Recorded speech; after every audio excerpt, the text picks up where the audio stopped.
जैसे मोमबत्ती के बिना आग नहीं जलती, उसी प्रकार मनुष्य भी आध्यात्मिक जीवन के बिना नहीं जी सकता।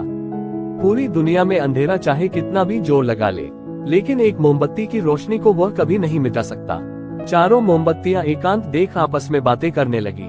पहली मोमबत्ती बोली, मैं शांति हूँ। जब मैं इस दुनिया को देखती हूँ तो बहुत दुखी होती हूँ। चारों ओर आपाधापी, लूट खसोट और हिंसा का बोलबाला है। ऐसे में यहाँ रहना बहुत मुश्किल है। मैं अब यहाँ और नहीं रह सकती। इतना कहकर मोमबत्ती बुझ गई।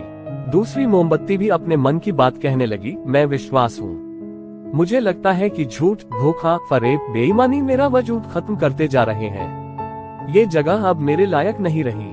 मैं भी जा रही हूँ। इतना कहकर दूसरी मोमबत्ती भी बुझ गई। तीसरी मोमबत्ती भी दुखी थी। वह बोली, मैं प्रेम हूँ। मैं हर किसी के लिए हर पल जल सकती हूँ, लेकिन अब किसी के पास मेरे लिए वक्त नहीं बचा। स्वार्थ और नफरत का भाव मेरा स्थान लेता जा रहा है। लोगों के मन में अपनों के प्रति भी प्रेम भावना नहीं बची। अब ये सहना मेरे बस की बात नहीं। मेरे लिए जाना ही ठीक होगा।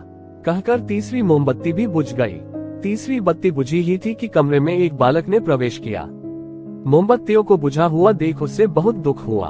उसकी आंखों से आंसू बहने लगे। दुखी मन से वो बोला, इस तरह बीच में ही मेरे जीवन में अंधेरा कर कैसे जा सकती हो तुम? तुम्हें तो अंत तक पूरा जलना था, लेकिन तुमने मेरा साथ छोड़ दिया। अब मैं क्या करूँगा? बालक की बात सुन चौथी मोमबत्ती बोली, घबराओ नहीं बालक, मैं आशा हूँ और मैं तुम्हारे साथ हूँ। जब तक मैं जल रही हूँ, तुम मेरी लौ से दूसरी मोमबत्तियों को जला सकते हो। चौथी मोमबत्ती की बात सुनकर बालक का ढाढ़स बंध गया। उसने आशा के साथ शांति, विश्वास और प्रेम को पुनः प्रकाशित कर लिया। सीख, मॉरल ऑफ द स्टोरी। जीवन में समय एक सा नहीं रहता। कभी उजाला रहता है तो कभी अंधेरा।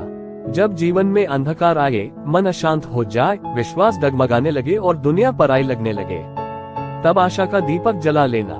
जब तक आशा का दीपक जलता रहेगा, जीवन में कभी अंधेरा नहीं हो सकता। आशा के बल पर जीवन में सब कुछ पाया जा सकता है। इसलिए आशा का साथ कभी ना छोड़े।